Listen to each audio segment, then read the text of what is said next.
técnicas instruccionales. Mucha atención, por favor. ¿Qué son las técnicas instruccionales y qué nos van a resolver las técnicas instruccionales? Que es lo más importante. Cuando nosotros venimos de redactar un objetivo bajo el enfoque por competencias, tenemos el objetivo de resolver 3 áreas de dominio. ¿Cuántas áreas de dominio tenemos que resolver? ¿Cuáles son? Cognitivo, psicomotor y afectivo. Tenemos 3 áreas que desarrollar para desarrollar una competencia final. Ya cuando lo vemos y tenemos los objetivos particulares, la pregunta es, ¿cómo los vamos a lograr? Esa es la pregunta que nos tenemos que hacer. ¿Cómo vamos a garantizar que esos objetivos, durante el tiempo que nosotros propongamos que va a durar la sesión, vamos a llevar a cabo cada uno de los objetivos para desarrollar la competencia final que describimos en nuestro objetivo general? Esa es la pregunta central. Bueno, pues las técnicas instruccionales son la respuesta.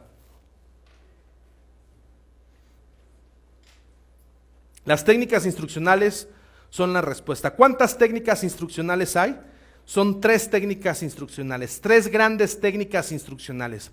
Estas técnicas, damas y caballeros, evidentemente no son las únicas, pero sí puedo decirles y puedo asegurarles que son 3 técnicas que bastan y sobran para cambiar al mundo. Eso sí se los puedo asegurar. Bastan y sobran con 3 técnicas muy bien planteadas, muy bien investigadas, muy bien desarrolladas, muy bien comprobadas. Es algo importante que les voy a decir. Estas técnicas que vamos a ver no son ocurrencias de la creación, son técnicas que se utilizan en la NASA. Son técnicas que se utilizan en las organizaciones de logística más grandes del mundo y que, para variar, son sumamente sencillas, pero efectivas. 3 técnicas instruccionales. La primera técnica que vamos a ver el día de hoy es la técnica expositiva. ¿Cómo se llama la técnica? Técnica expositiva. La técnica expositiva viene del modelo tradicional. Por lo tanto, ¿qué área de dominio creen que va a resolver?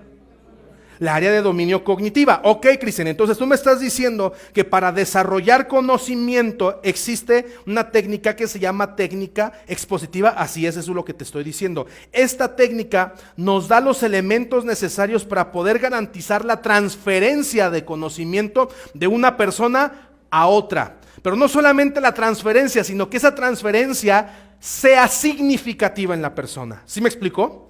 No solamente se trata de lograr el objetivo que sea memorizar, no. Tiene que memorizar significativamente lo que queremos que memorice, o lo que queremos que repita, o lo que queremos que comprenda, o lo que queremos que aplique, o lo que queremos que analice, etc. La técnica expositiva viene precisamente del modelo tradicional porque es el arte de exponer. Y bueno, y dicho sea de paso, quiero decirles que esta técnica en particular pues tiene muchísimas ramas y muchísimas herramientas que la hace extraordinariamente efectiva. Porque en esta técnica el 90% de la dinámica y de la energía y de la instrucción depende del expositor, a un 10% de retroalimentación de los participantes. Por lo tanto, si el 90% de la actividad recae en el expositor, pues sí tendrá mucho que ver qué nivel de expositor es el que te va a transferir los conocimientos, ¿sí o no? ¿Qué podemos hablar acerca de las técnicas expositivas como complementos?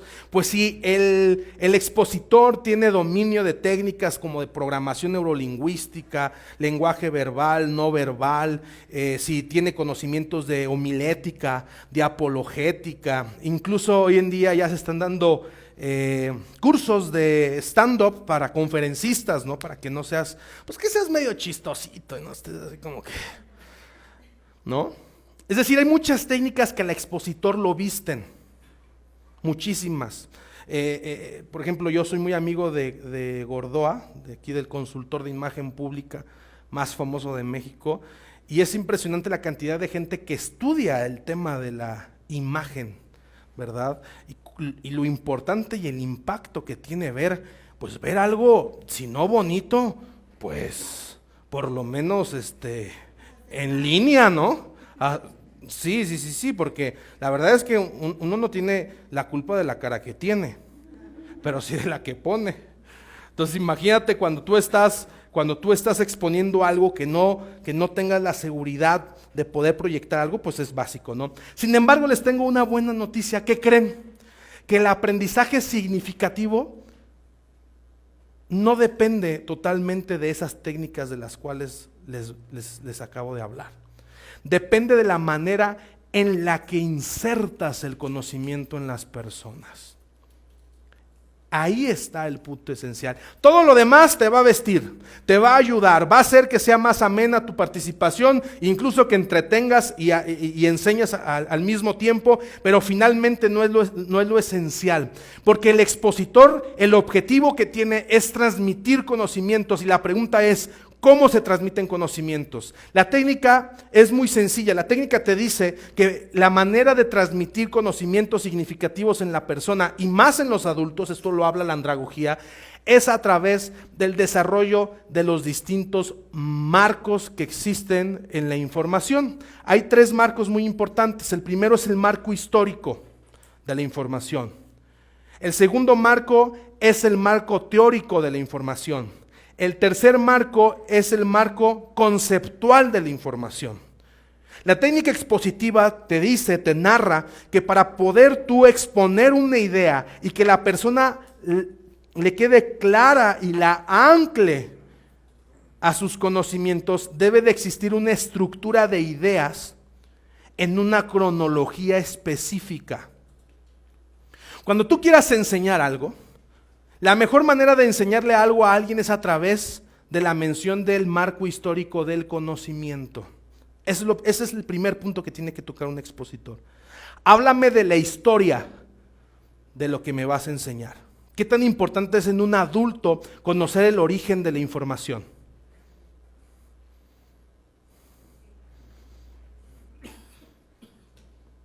¿No inmediatamente el día de ayer, cuando yo inicié hablando del marco histórico de la educación, capté su atención?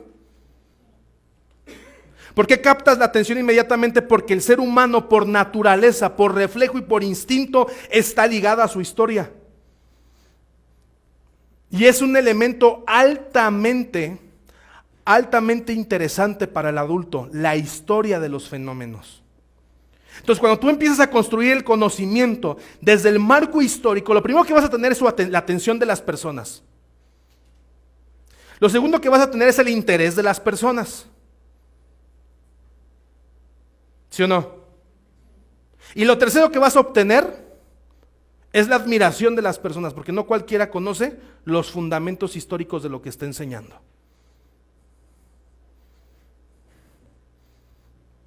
Un buen expositor, un buen conferencista, un buen maestro conoce los fundamentos históricos de lo que va a enseñar. Porque si no, no me digas que lo comprendes. ¿Cómo comprendes algo que no conoces su historia? Y damas y caballeros, todo conocimiento tiene un marco histórico. ¿Sí o no? Entonces, cuando tú captas primero, dijimos, lo primero que captas con esto es su interés. Primero captas su atención, después captas su interés y después captas su admiración, y esto está construyendo una curva. Te ayuda a construir una curva, ¿sí o no? Y una vez que tienes esto, bueno, ok, Cristian, ¿y qué nada más vas a enseñar el origen del conocimiento? No. Ese marco histórico se va a construir y se va a trasladar al segundo marco de referencia, que es el marco teórico. ¿Qué entendemos como el marco teórico? ¿Qué entendemos como marco teórico?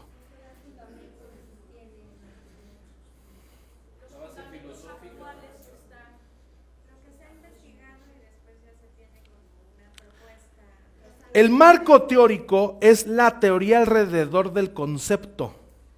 Ningún conocimiento es único y ningún conocimiento es único Y la otra palabra esa, ¿quién me recuerda aquí las palabras siempre? A ver, cáchamela. Se me fue la palabra. ¿Por qué? Porque a través de los conocimientos han existido distintas ramas de investigación, ¿sí o no?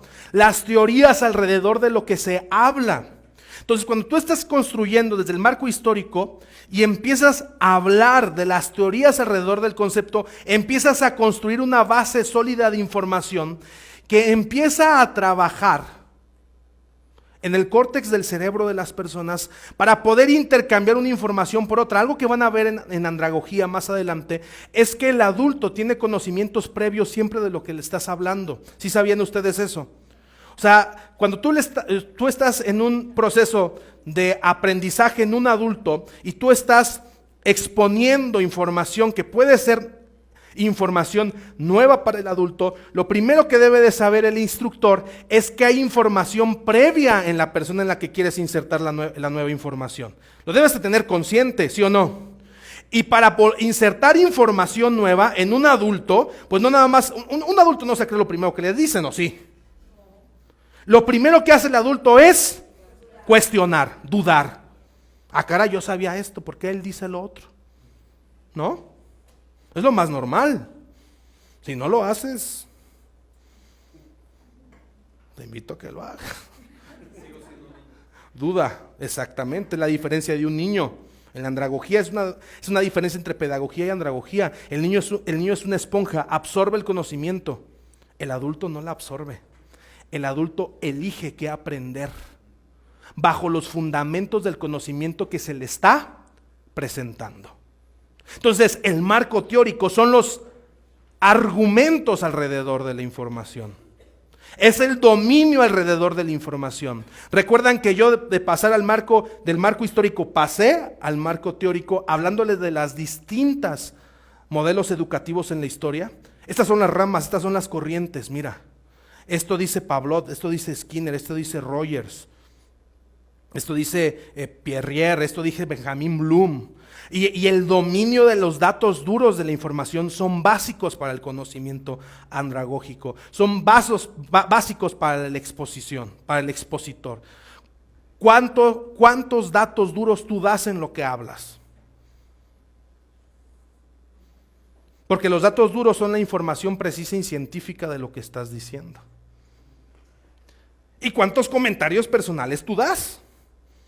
No quiere decir que no puedas dar comentarios personales, pero quiere decir que tiene que estar muy balanceado los comentarios personales y los datos duros que estás dando como información dentro del marco teórico.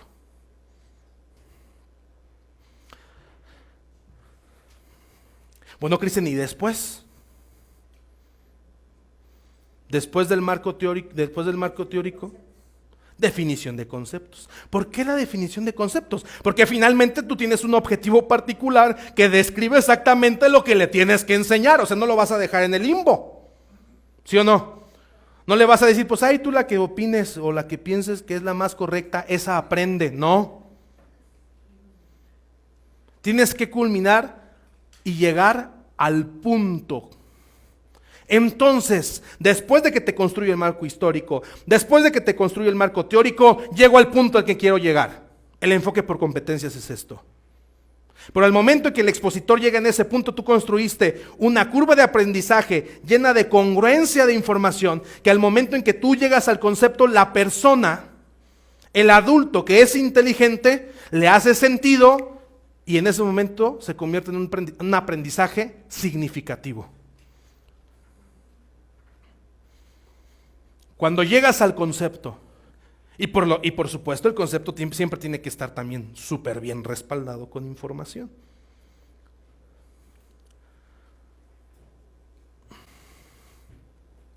La técnica expositiva es una técnica extraordinaria. E incluso una técnica peligrosa. Porque el poder de la palabra, hasta el día de hoy, mueve al mundo. Y el que sabe hablar, tiene más oportunidades que el que no sabe hablar. Y el que sabe hablar y ordenar sus ideas, no solamente tiene más oportunidades, sino también tiene más influencia en las personas. Es decir, no todo el que habla es un líder. Puedes hablar y no ser un líder, pero si hablas y eres un líder, y aparte de lo que hablas, tienes la capacidad de acción, te conviertes en una persona disruptiva.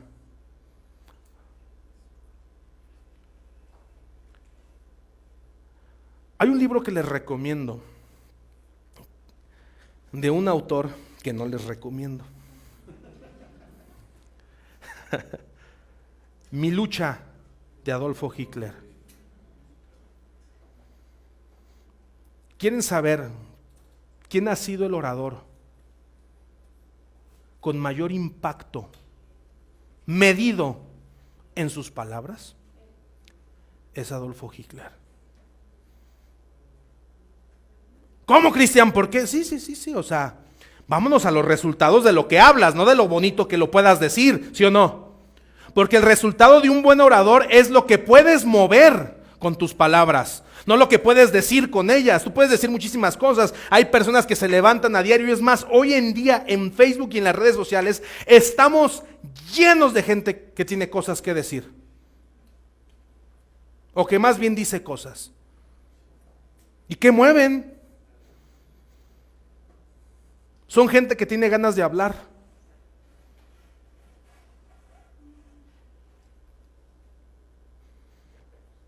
En el libro de Mi lucha, de Adolfo Hitler, que les recomiendo el libro, pero por eso les decía que no les recomiendo el autor, dice una máxima de la exposición. ¿Quieren que se las diga? El ser humano nunca recordará lo que le dijiste, sino cómo lo hiciste sentir con lo que le dijiste. La siguiente ya cobro.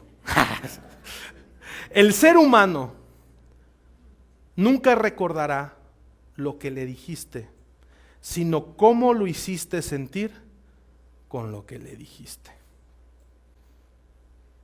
Las palabras, damas y caballeros, llegan directamente a un área del cerebro en donde producen cosas. Recuerdan que ayer, cuando estábamos hablando de muchísima información, les decía, hey, sientan validen lo que están sintiendo. Porque lo que estás diciendo, lo que estás sintiendo al momento de lo que estás escuchando, cuando se conecta es cuando surge el aprendizaje significativo. Y el aprendizaje significativo, el más beneficiado de vas a ser tú. Pero hay muchas personas que se exponen al aprendizaje, pero se resisten a la vez, ¿sí o no? Pues que me convenza. ¿No? Y es así como que yo sé más. Y estás viendo que te está emocionando y dices, chingas, y el ego, y te resistes al aprendizaje. Y sabes que cuando tú sueltas eso, existe la oportunidad de realmente aprender, de anclar un conocimiento para toda la vida y convertir ese conocimiento en una creencia, que es el nivel más alto de la taxonomía en el área afectiva, la recaracterización. Porque, damas y caballeros, los seres humanos no defienden lo que saben, defienden lo que creen.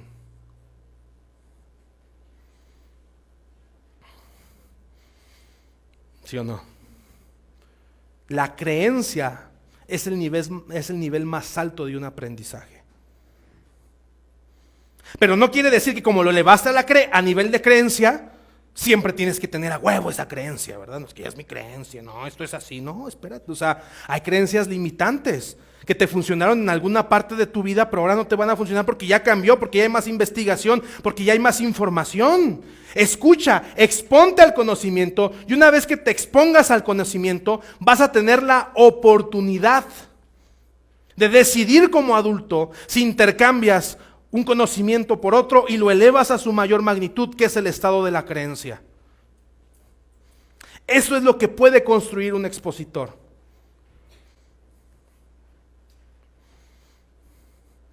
Ese es el poder de un maestro a través de la historia. Es por eso que el modelo tradicional Ha estado por miles de años. Y gracias al modelo tradicional, hoy sabemos lo que sabemos y conocemos lo que conocemos. Técnica expositiva. ¿Desarrollo de cuántos marcos? 3 marcos. Marco histórico, marco teórico. Siempre pongo un ejemplo para aterrizar esto que recuerdo. ¿Se acuerdan de mis maestros ahí en el seminario? Había un cuate que nos daba una materia que se llamaba escatología bíblica de los sucesos por venir. Me acuerdo, era una materia extraordinaria. ¿Saben de qué hablaba? De todos los actos y documentos proféticos que existen. Especialmente todos los libros sagrados, todos los escritos sagrados tienen escatología, que son las predicciones de esos libros sagrados. La Biblia tiene 2 grandes libros. En el Antiguo Testamento es el libro de Daniel, que profetiza todo lo que iba a pasar antes de Cristo e incluso habla cosas que van a pasar después de Cristo. Y después de Cristo, o sea, en el Nuevo Testamento, es el libro que todos conocemos como Apocalipsis, el Apocalipsis, ¿no? Hasta como que le pusieron un nombre bien, ¿no? O sea, que suene fuerte, güey, o sea, que dé miedo. Apocalipsis, ay, güey. Siempre he creído eso yo, fue un comentario. Pues. Y recuerdo que este maestro, ahora, estamos hablando que, vean el contexto del aprendizaje que yo estaba teniendo. Estoy en un seminario teológico, es decir, no me están enseñando a ser un pensador libre. Ahí hay doctrina que el maestro tiene como objetivo enseñarme en relación a la escatología del libro de Apocalipsis. Pero recuerdo que este tipo no estaba certificado y era extraordinario expositor. Porque te empezaba a hablar, recuerdo mucho, parecía una película a su clase, porque te empezaba a contar la historia del marco histórico de cómo se escribió el libro de Apocalipsis. Y empezaba a narrar, ¿no? Fueron aproximadamente 70 años después de la muerte del maestro, refiriéndose a Jesucristo. En una isla llamada Patmos, en el exilio, el último discípulo de Cristo, el más joven de todos ellos, llamado Juan, prisionero por predicar la palabra de Dios, pero no oprimiendo su alma y su espíritu. Ay, cabrón. Se le reveló el ángel y le dijo: escribe las cosas que van a pasar. Puta, güey. O sea, salieron. No, es que lo que sigue está caballos de fuego, naves, el canto de 144,000. Jesús dispuesto a romper madres, porque ahora sí regresaba, pero dispuesto, ¿verdad? Ya no llegaba como corderito, dice, ahora lleva como león, sus ojos eran ardientes, y te lo empezaba a narrar, ¿no? Todo el contexto de cómo se escribió el libro. Pues, ¿qué captaba inmediatamente? Tu atención, tu interés y tu admiración. Oye, pues este cuate se sabe la historia, porque aparte te lo documentaba con todos los datos duros de escritores e historiadores, no solamente la referencia bíblica, ¿no? Extraordinario. Y después te llevaba al marco teórico. Te decía, bueno, pero ¿qué estudia los musulmanes alrededor de este verso? ¿Y qué estudian los ortodoxos? ¿Y qué estudian los evangélicos? ¿Y qué estudia el catolicismo romano? Y te empezaba a dar las distintas interpretaciones. Y llegaba al punto conceptual. Decía, bueno, ya que les expuso estas, yo les invito a que ustedes reflexionen cuál tiene mayor evidencia histórica para determinar como correcta la interpretación. Pero fíjate cómo te decía el cabrón, ¿no? Te decía, pero a continuación les expondré la que yo, de manera personal, pienso que tiene mayor sustento. Si te le empezaba a exponer, no, la verdad al último pues eras pendejo si no creías esa. O sea, después de semejante exposición, de semejante, si me explico, contextualización, pues tú decías, no, pues es que evidentemente esa tiene muchísimo amor. Y lograba su objetivo de enseñarnos la doctrina indicada con respecto al objetivo que seguramente tenía su programa de estudios. Pero fíjate qué manera, no nada más llegar y decir, esto es lo que tienen que creer, no, el cuate te construía a través de una exposición todo esto. Entonces, la técnica expositiva es la técnica que nos ayuda a resolver el área de dominio cognitivo. ¿Sí? ¿Se entiende? Muy bien. ¿Dudas? ¿Comentarios? Construir, exponer, construyendo. No exponer, imponiendo. Nunca presentarte como el gurú, como esta es la verdad absoluta, como ustedes están bien y yo soy, no, o sea, todo te lo van a ¿qué? A rebotar. Ese es el arte del expositor. Y es un arte extraordinario, extraordinario. Vamos a avanzar a la siguiente técnica instruccional.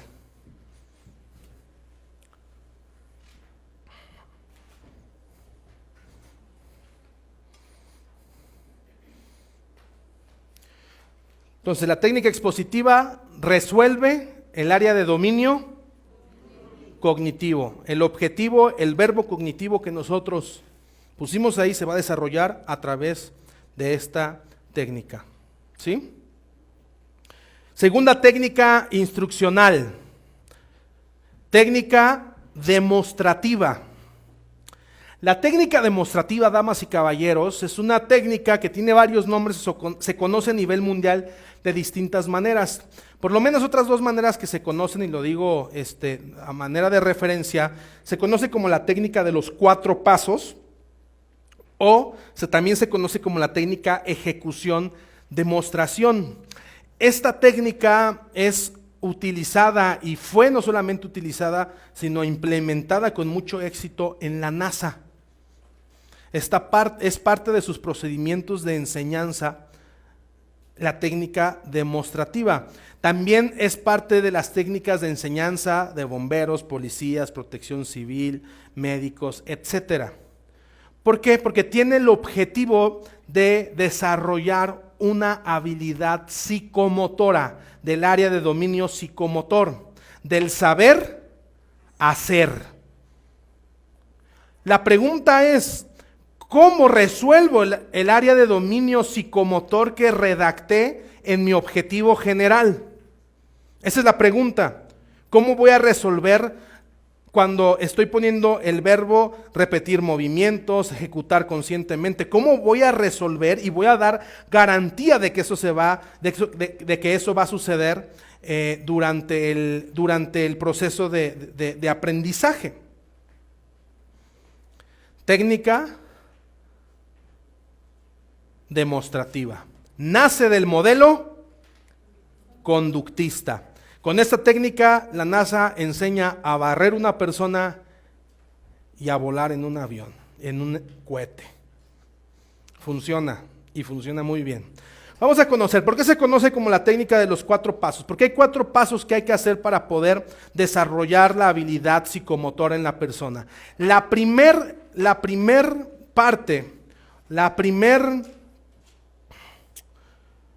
primer paso de esta técnica de los 4 pasos es la demostración. La demostración del capacitador frente al participante o alumno. ¿La demostración de qué? De la habilidad que planteas como objetivo desarrollar. Fíjense que esto es muy interesante, porque lo primero que debemos de entender es que ya a estas alturas de este enfoque, el capacitador, si no es competente, no lo va a poder hacer. Porque la técnica se llama técnica ¿qué? Demostrativa. ¿Y por qué creen que se llama técnica demostrativa? Porque el capacitador tiene que Demostrarlo.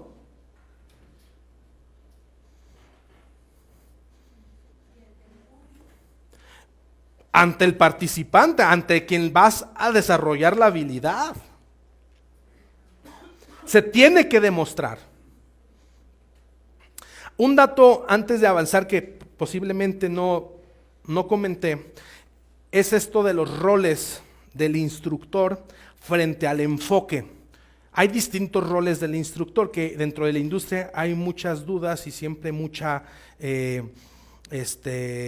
pues sí, no se sabe a ciencia cierta cuándo se es capacitador, cuándo se es instructor, cuándo se es facilitador o qué rol es el que debo de tomar, para qué cosas. Se las explico. Cada enfoque o cada modelo tiene su rol. El concepto genérico es el del instructor. Instructor es el término genérico, el que instruye en alguna área de dominio. Eso es importante decirlo. ¿Ok? La actividad que desarrollamos es la de instruir. El rol que vamos a tomar según la instrucción es dependiendo del enfoque y del área de dominio que vayamos a desarrollar. El primer rol para el área cognitiva es la del maestro. Soy maestro cuando desarrollo habilidades cognitivas. Soy capacitador cuando desarrollo habilidades psicomotoras. Y soy facilitador cuando desarrollo habilidades afectivas.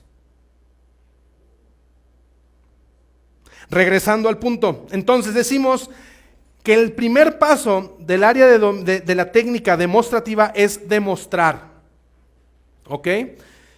¿Cómo es que vas a demostrar? Vas a demostrar el procedimiento en el cual la habilidad psicomotora se desarrolla. La explicas y la demuestras. Primer paso.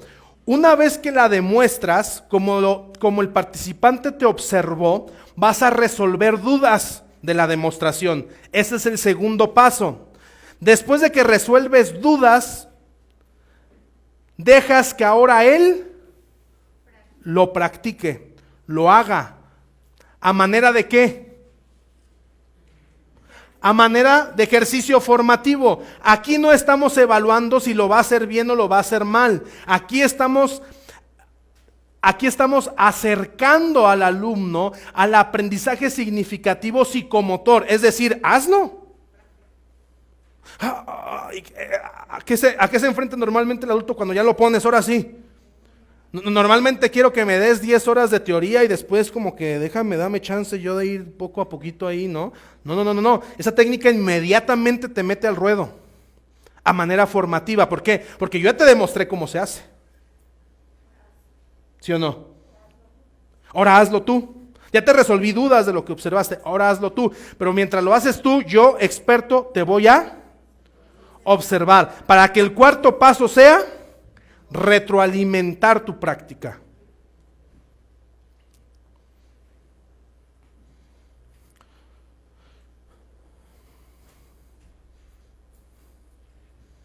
Para que el cuarto paso sea retroalimentar la práctica. Entonces, 4 pasos. Primero, demuestro. Segundo, resuelvo. Tercero, dejo que practique. Y cuarta, retroalimento. Cristian, ¿cuántas veces se tiene que realizar esto? Es cíclico. Lo repites una y otra vez hasta que la persona domine la habilidad psicomotora. Tan. Es como el liderazgo de 360 grados. ¿Se entiende?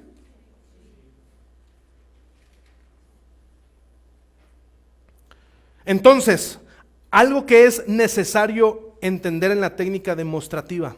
La técnica demostrativa está resolviendo el área de dominio psicomotor. El objetivo psicomotor, el verbo psicomotor que planteaste, la destreza, el desempeño que planteaste en el objetivo general. Esta técnica es como lo resuelve. ¿Qué fue lo que hicimos ayer? Aplicamos una técnica demostrativa para enseñar una habilidad psicomotora que era redactar un objetivo. ¿Qué es lo primero que tengo que hacer? Lo explico y lo demuestro. Después resuelvo dudas sobre lo demostrado. Después los dejo que ustedes practiquen. Y después hay una. Hubo quien se me acercó y me dijo, es la primera vez que le he entendido a los objetivos de la taxonomía. Nos lo dicen muy seguido. Y estamos muy contentos, pero saben que el crédito no es de nosotros, el crédito es de la técnica. La técnica funciona. Es que a mí no me quedó muy clara, lo volvemos a hacer. Es cuestión de 2, 3 veces y te sale. Y así, todo. Lo que me digan que se tenga que hacer, con esa técnica se aprende a hacer. Desde que me digas algo muy fácil hasta algo muy complejo, se aprende a hacer a través de esa técnica, siempre y cuando sea una habilidad psicomotora. ¿Bien? ¿Qué les parece? Algo interesante que plantear aquí. Cristian, entonces, ¿cuánto tiempo me requiere y qué condiciones me requiere para yo hacer esto? Claro, damas y caballeros. Este enfoque requerirá muchísimo más de lo que estábamos acostumbrados a hacer. Por supuesto, o sea, no nada más implementala y ya no, porque aquí te exige un tiempo demostrativo, un tiempo de observación personal. Y es algo que quiero entrar poco a poco. El enfoque por competencias no es un enfoque educativo de microondas.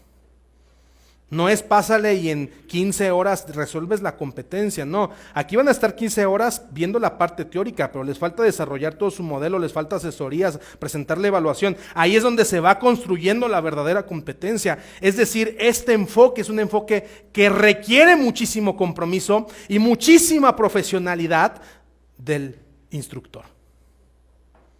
¿Sí me explico? ¿Por qué? Porque si estamos hablando que tengo un grupo de 20 personas que voy a desarrollar una competencia, tengo que tener el tiempo para observar la dinámica de esas 20 personas y poder dar una retroalimentación necesaria en esas 20 personas. Claro, hay mecánicas, ¿no? Para poder resolver el tema de los tiempos. Se puede tener staff, hay instrumentos, etcétera. Pero quiero que empecemos a hacer conciencia sobre eso. Adelante, pásale el micrófono, creo que ya. De la competencia o del objetivo que tú te vayas a proponer, ¿no? Yo ahorita que estoy checando eso digo, creo que voy a quitar algunos objetivos porque era demasiado, ¿no? Y lo que voy a yo o lo que quiero yo emprender, por supuesto. Ay, adiós, y mejor me aboco a una sola o hago. Eso va a depender mucho, ¿no? De tus objetivos. Sí y no, te voy a decir por qué.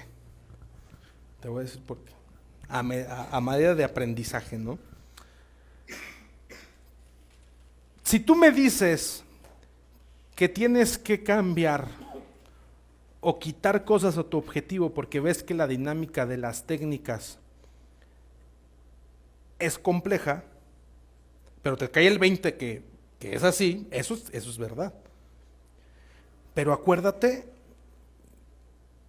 que el diseño del curso no va a depender de lo que tú quieras poner, quitar o meter. Va a depender de la necesidad que vas a solucionar. Y si la necesidad detectada te requiere 19 competencias para garantizar que se va a solventar la necesidad a través de esa persona, no puedes poner 18 competencias. Más bien tienes que rediseñar todo el curso al tiempo indicado para que se logre. Eso es lo que hace un instructor profesional. ¿Sí me explico? Ahora, yo sé, pues a veces a ti, y es algo que debemos de, pues podemos entrar a una dinámica de diálogo, discusión muy entretenida, porque a mí me contratan y me dices, quiero un curso de 18 horas de ventas. Así te contratan las empresas. 18 horas de ventas, ¿cuánto me cobras? Híjole. Pero quiero que mis vendedores vendan más, tengan mejor productividad, se lleven mejor, trabajen en equipo, lleguen a sus metas. No, pues tú deberías de contratar a Jesucristo, ¿verdad? Quieres un milagro, ¿no? Y es en donde el instructor profesional con ética tiene que plantearle la realidad a la industria. A ver, yo estoy de acuerdo que ahí tienes una necesidad y que por esa necesidad estás contratando capacitación e instrucción, pero mi responsabilidad como instructor es decirte que se tiene que hacer una detección de necesidades y un curso a medida de las competencias que se tienen que desarrollar en tu personal si es que quieres que te garantice los resultados.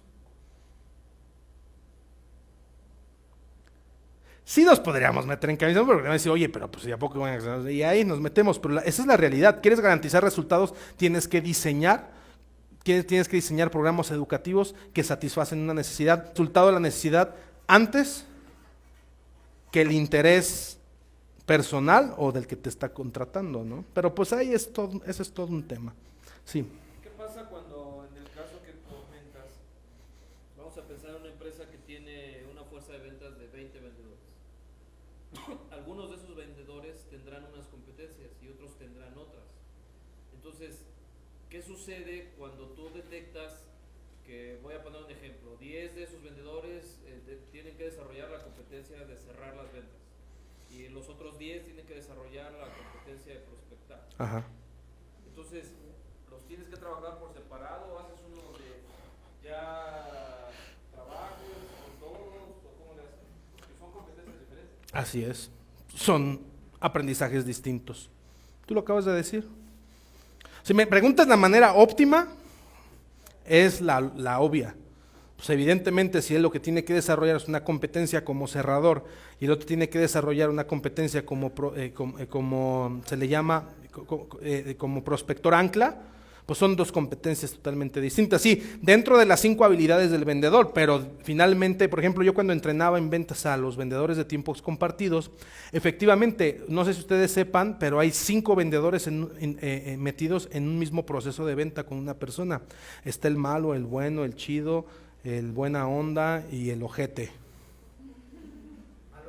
El malo y el ojete, porque el ojete es peor que el malo. El ojete es el que termina diciendo, ¿y qué no le alcanza o qué? Así, o sea, técnicas ya de cierre muy fuertes, ¿no? No nos vamos a poner aquí a juzgar las técnicas o no, y cada quien sabrá, ¿no? Aquí el punto es que cada uno de estos roles dentro del proceso de venta tenía un entrenamiento totalmente distinto, ¿verdad? Porque tenía una parte específica. Ahora, en este caso, si hay un vendedor que requiere las 5, pero tiene una área, pues lo evidente es que esa persona se entrene en esa competencia en específico. Eso es lo óptimo, ¿verdad? Finalmente, ¿sabes lo que va a demostrar si funciona o no funciona? Tus instrumentos de evaluación. Y es lo que vamos a ver más adelante. Eso es lo que nos va a evidenciar. Si tú dentro de este enfoque que tú estás conociendo y que vas a empezar a implementar, ¿es rígido? No es rígido, es flexible. Siempre y cuando en los instrumentos de evaluación te dé el resultado correcto. Si en el instrumento de evaluación se desarrollaron las 3 competencias y tú hiciste teatro y maroma y circo para desarrollarlas, pues sigue haciendo teatro, maroma y circo porque finalmente el resultado se dio. ¿Sí me explico? Pero si no se dio y existe circo, maroma y teatro, pues quiere decir que el circo, la maroma y el teatro no funcionaron. Es parte de lo que ustedes con la experiencia y la práctica van a ir desarrollando. Un último comentario por allá, adelante. Una consulta respecto de las necesidades. Sí. Es un poco la raíz de lo que estamos platicando. Las necesidades, ¿cómo resuelven tú las necesidades autopercibidas, ¿no? Por quien contrata, por ejemplo, quien solicita una capacitación, y las necesidades que tú como instructor o capacitador juzgas por tu conocimiento? Realmente el contratante pide unas cosas y relata unas necesidades, que cuando vas a campo te das cuenta de que las necesidades son otras. ¿Cómo lo resuelves? Lo que pasa es que no son ni las necesidades del contratante ni las necesidades del capacitador, son las necesidades de los participantes las que se tienen que detectar. No hay más, sí, eso es muy común. Oye, es que yo creo que como que a mi gente le falta un curso de trabajo en equipo porque pues no, trabajan muy mal, no le dan su productividad, se están peleando entre ellos y tú empiezas a elaborar un curso en base a lo que te está diciendo el patrón, pero cuando estás ya en campo con ellos te das cuenta que lo que tienen es un gerente bien ojete. ¿Sí me explico? Oiga, pues es que sabe que así yo les dé 120 horas, pues el ojete de allá los va a seguir chingando, o sea, no va nadie va a querer trabajar, porque lo que tiene que capacitar es a su gerente, pero en técnicas gerenciales. ¿Sí me explico? La necesidad nace del que va, en donde se va a desarrollar la competencia. Era un ejemplo muy similar al ejemplo ayer que nos ponían del kinder, ¿no? En donde queríamos incluir a los niños que jugaran y todo esto, padre. Bueno, sí, pero ¿quién es el que va a desarrollar la competencia? ¿El que va a desarrollar la mecánica o el niño? No, pues el niño no, porque el niño finalmente se deja instruir por la mecánica ¿de quién? De la maestra. La que debe tener la competencia para integrar y desarrollar ese ambiente de trabajo es la maestra.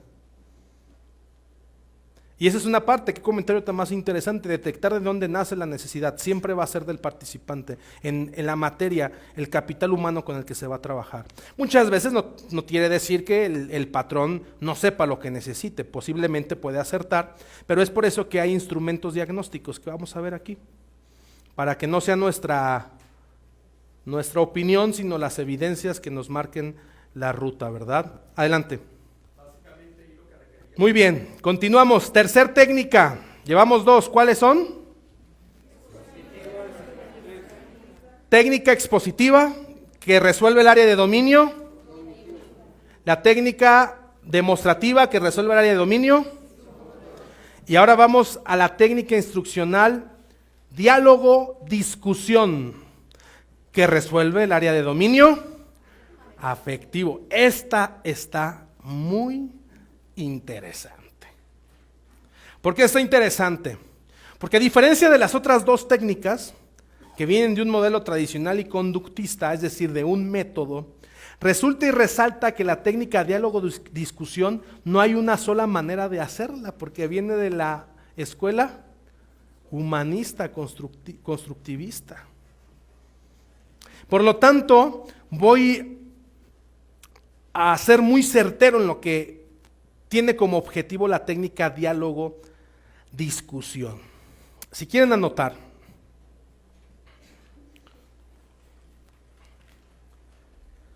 el facilitador genera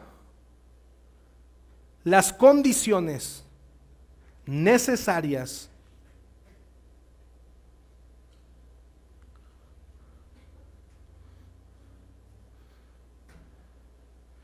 para que a través de una discusión intrínseca o extrínseca se genere el aprendizaje significativo.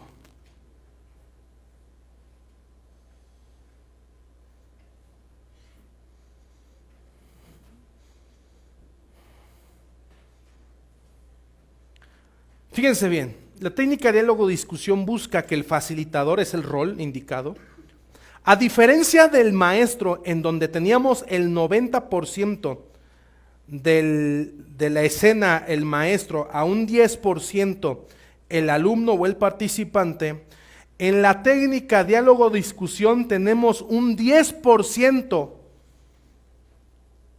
del facilitador por un 90% del participante. La pregunta es, ¿qué es lo que hace entonces el facilitador en ese 10%? Generar condiciones de aprendizaje.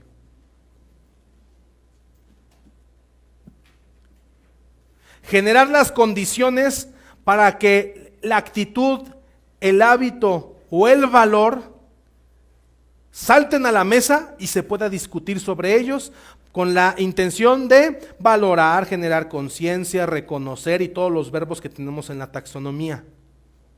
¿Sí? Les voy a poner un ejemplo que creo que es muy bueno para entender la técnica diálogo-discusión. En algún tiempo de mi vida andaba metido ahí en la polaca y estaba metido ahí en los grupos de jóvenes, ¿no? de los partidos políticos y nos citaron a varios grupos de distintos partidos políticos a una capacitación con una facilitadora que venía en ese entonces del IFE. Recuerdo muy bien que esta persona empezó a generar una condición de trabajo dentro de la capacitación, dentro de lo que nos estaba diciendo, pues algo extraña, porque para empezar había mucha tensión, o sea, dentro de los partidos políticos pues siempre hay tensión, y más cuando los juntas, ¿no? Todo el mundo se siente mejor que el otro. Entonces cuando plantea los objetivos de esto, resulta que el objetivo te hablaba de generar empatía en los distintos grupos. Híjole, cuando dijeron esto, cuando hablaron de generar empatía, pues la verdad sí lo vi complicado, ¿eh? ¿O cómo ven ustedes? ¿Creen que sería fácil? Aquí la buena noticia, aquí la excelente noticia, es que la instructora estaba preparada y empieza a generar una técnica de diálogo-discusión y empieza a generar condiciones. Entonces empieza a dar instrucciones y dice, ok, muy bien, hay 3 grupos. Está el verde, el amarillo y el rojo. Cada quien tiene un rotafolio, van a escribir aquí su decálogo. El decálogo, todos los partidos tienen un decálogo de creencias, de manifestación, según la parte filosófica del partido, ¿no?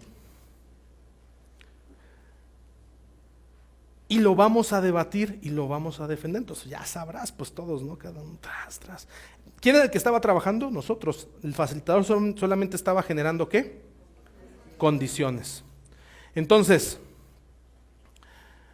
empezamos, terminamos, lo ponen y al último da la última instrucción y dice, ok, ahora los verdes van a defender el decálogo de los rojos y los amarillos de los verdes y viceversa. Y metía un toque de motivación, vamos a ver quién tiene mejores habilidades de oratoria. Y como en ese entonces pues todos los chavos nos sentimos y queríamos ser, yo la verdad, no, yo andaba ahí porque mi papá me mandaba. Pero como todos los lidercillos, grilleros, no, que sí, ya vamos a demostrar. No, hombre, que se empieza el debate. No, estábamos todos impresionados de la cantidad de empatía que podíamos sentir por las ideas del otro cuando teníamos que defenderlas nosotros.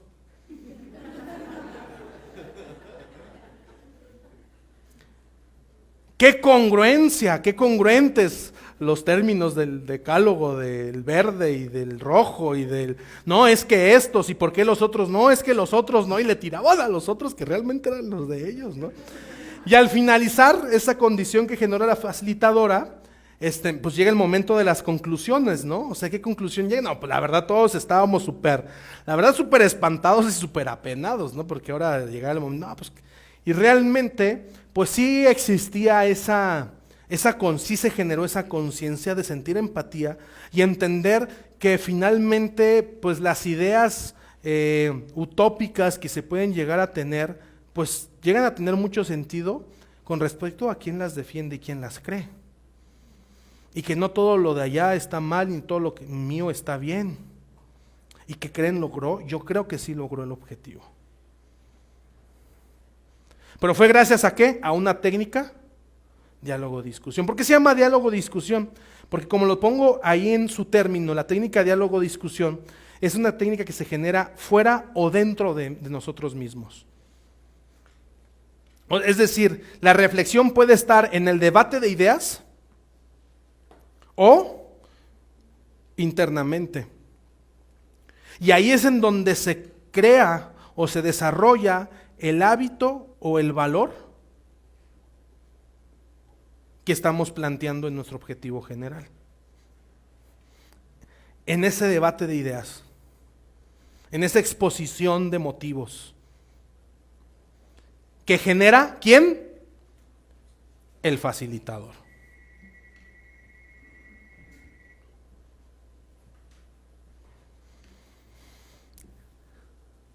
Tres técnicas instruccionales. La primera, expositiva, que resuelve el área de dominio cognitivo. Segunda técnica instruccional que se llama demostrativa, que resuelve el área de dominio psicomotor. Tercer técnica instruccional que se llama diálogo-discusión, que resuelve el área de dominio afectivo. Estas tres técnicas instruccionales son las que nos van a ir a resolver directamente las tres áreas de dominio que redactamos en el objetivo general de nuestro curso. Y tan tan.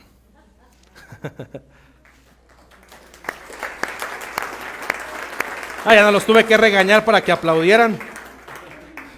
Muy bien, dudas y comentarios.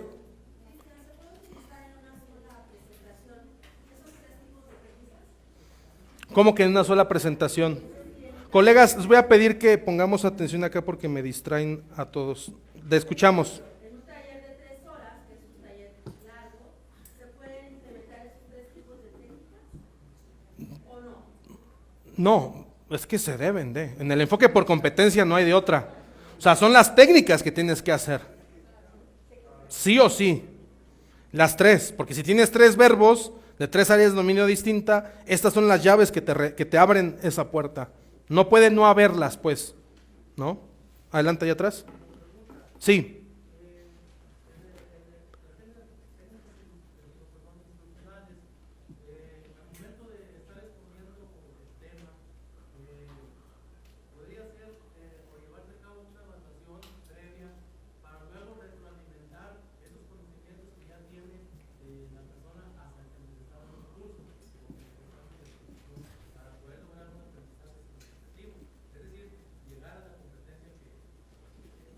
Vuélvamelo a plantear, no le entendí, por favor, otra vez. Si quieren pasarle el micrófono también, gracias. Bueno, mire, mi pregunta es esta. O sea, las técnicas instruccionales, podría ser que una vez que se esté llevando, o se esté aplicando el tema, o se esté dando el tema, o que se esté explicando, podríamos en un momento dado llevar a cabo un examen previo para saber los conocimientos que tienen Sí, ya. a quien se les está dando el Es el curso. siguiente tema. Instrumentos de evaluación. O Ahí sea, vamos que sí para es allá. factible, Ahí vamos. Sí, se tiene que hacer. Ahorita les voy a decir cómo. Es el siguiente tema. Gracias. ¿Quién más? Adelante.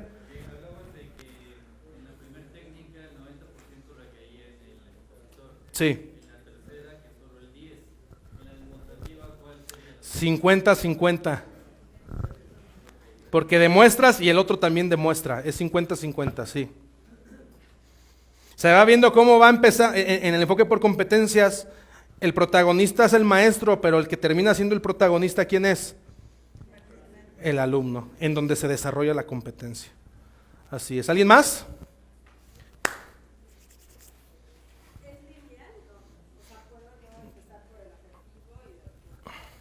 Sí, claro. Eso lo va a determinar la necesidad, ¿no? Hay veces que vas a necesitar empezar por lo afectivo, después lo demostrativo y al último lo cognitivo. Eso va a depender de la necesidad de cómo desempeñar la competencia. Comentaste que dentro de lo cognitivo se denomina instructor. Ahí como que no me quedó claro. En psicomotores es capacitador y en lo afectivo es facilitador. En el área de la actividad que desempeñamos es la del instructor, es el término genérico. Somos instructores, ¿ok? Cuando estamos desarrollando el área de dominio cognitivo, tomamos el rol del maestro, que es el rol de la escuela tradicional. Cuando desarrollamos habilidades y destrezas psicomotoras, tomamos el rol del capacitador. Y cuando estamos desarrollando área de dominio afectiva, tomamos el rol de facilitador. Son 3 roles de una misma actividad. Bien, muy bien, pues ¿cómo vamos, muchachos? ¿Vamos bien o no vamos bien? ¿Va cuadrando, no va cuadrando? ¿Le paramos, le seguimos?